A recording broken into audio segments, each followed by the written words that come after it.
नमस्कार, मेरा नाम है सुनैना कश्यप और आप देख रहे हैं KH लाइव हिमाचल। आज हम बात करेंगे धर्मशाला स्मार्ट सिटी परियोजना से जुड़े एक ऐसे मामले की जिसने शहर के लोगों के बीच कई सवाल खड़े कर दिए हैं। ये मामला शहर की सुरक्षा व्यवस्था, आधुनिक तकनीक और जनता के पैसे के इस्तेमाल से जुड़ा हुआ है।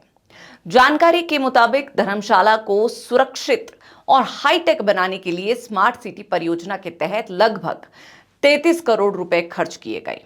इस राशि से शहर में फाइबर नेटवर्क बिछाया गया, निगरानी कैमरे लगाए गए और डेटा सेंटर बनाया गया।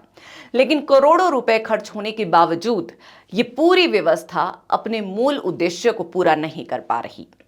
स्मार्ट सिटी परियोजना का मुख्य उद्देश्य था कि शहर में एक ऐसी आधुनिक निगरानी व्यवस्था बनाई जाए जहां शहर के अलग अलग हिस्सों में लगे सभी कैमरों की निगरानी एक ही कमांड सेंटर से की जा सके।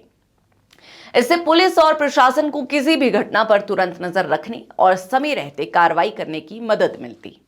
लेकिन अब सामने आ रहा है कि अलग अलग कंपनियों द्वारा लगाए गए कैमरे और उनके सॉफ्टवेयर एक दूसरे के साथ काम नहीं कर रहे। इसी कारण यह महत्वाकांक्षी परियोजना अधर में लटकी हुई है। जानकारी के अनुसार स्मार्ट सिटी लिमिटेड ने शहर में 349 कैमरे लगाने का ठेका SNR कंपनी को दिया था। इस कंपनी ने केवल कैमरे ही नहीं लगाए बल्कि लगभग 285 किलोमीटर लंबी ऑप्टिकल फाइबर केबल भी बिछाई। इसके अलावा नेटवर्क को संचालित करने के लिए आधुनिक उपकरण भी स्थापित किए गए।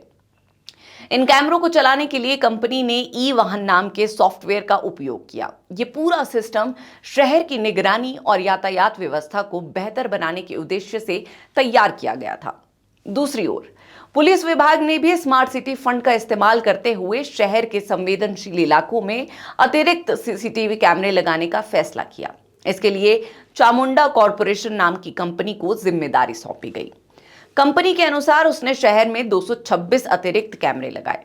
ये कैमरे SNR कंपनी द्वारा लगाए गए कैमरों से अलग थे और इनके संचालन के लिए अलग सॉफ्टवेयर का इस्तेमाल किया गया। यहीं से समस्या शुरू हुई। दोनों कंपनियों ने अपने अपने सिस्टम और सॉफ्टवेयर का उपयोग किया। परिणाम यह हुआ कि दोनों नेटवर्क एक दूसरे से जुड़ नहीं पाए। शहर में लगे सैकड़ों कैमरे होने के बावजूद उन्हें एक साथ एक कमांड सेंटर से नहीं देखा जा सकता। यानी जिस एकीकृत निगरानी प्रणाली का सपना दिखाया गया था वो अब तक पूरा नहीं हो सका। सबसे बड़ा सवाल यह है कि जब परियोजना की योजना बनाई गई थी तब क्या यह नहीं देखा गया कि दोनों सिस्टम एक दूसरे के साथ काम कर पाएंगे या नहीं? क्या ठेका देने से पहले तकनीकी मानकों की जांच नहीं की गई? क्या अलग अलग विभागों के बीच समन्वय की कमी थी? ये ऐसे सवाल हैं जिनका जवाब जनता जानना चाहती है। शहर की सुरक्षा के लिहाज से भी ये एक महत्वपूर्ण मुद्दा है। CCTV कैमरे किसी भी आधुनिक शहर की सुरक्षा व्यवस्था का अहम हिस्सा होते हैं। चोरी, दुर्घटना, कानून व्यवस्था की स्थिति या किसी आपातकालीन घटना में इन कैमरों की भूमिका बहुत महत्वपूर्ण होती है। अगर सभी कैमरे एकत्रित रूप से काम करें तो पुलिस को घटनाओं पर तेजी से कार्रवाई करने में मदद मिलती। लेकिन अगर सिस्टम अलग अलग हिस्सों में बटा हुआ हो तो निगरानी की क्षमता प्रभावित हो सकती है। इस मामले में जब स्मार्ट सिटी लिमिटेड के वित्त विभाग से सवाल पूछे गए तो अधिकारियों ने सीधे जवाब देने से बचते हुए कहा कि इस विषय पर केवल उच्च अधिकारी ही टिप्पणी कर सकते हैं। इससे लोगों के मन में और अधिक सवाल पैदा होने लग गए। लोग जानना चाहते हैं कि आखिर इतनी बड़ी परियोजना में समन्वय की कमी क्यों रही और इसका समाधान कब तक निकाला जाएगा। विशेषज्ञों का मानना है कि ऐसी परियोजनाओं में शुरुआत से ही एक समान तकनीकी मानक तय किए जाने चाहिए। अगर सभी कैमरे और सॉफ्टवेयर एक ही मानक पर आधारित हो तो बाद में उन्हें एकीकृत करने में परेशानी नहीं आती। दुनिया के कई शहरों में इसी तरह की एकीकृत निगरानी व्यवस्था सफलतापूर्वक काम कर रही है। इसीलिए तकनीकी समाधान असंभव नहीं है, लेकिन इसके लिए प्रशासनिक इच्छा शक्ति और सही योजना की जरूरत होती है। अब सबसे महत्वपूर्ण बात यह है कि आगे क्या होगा। क्या दोनों कंपनियों के सिस्टम को आपस में जोड़ा जाएगा? क्या नया सॉफ्टवेयर विकसित किया जाएगा?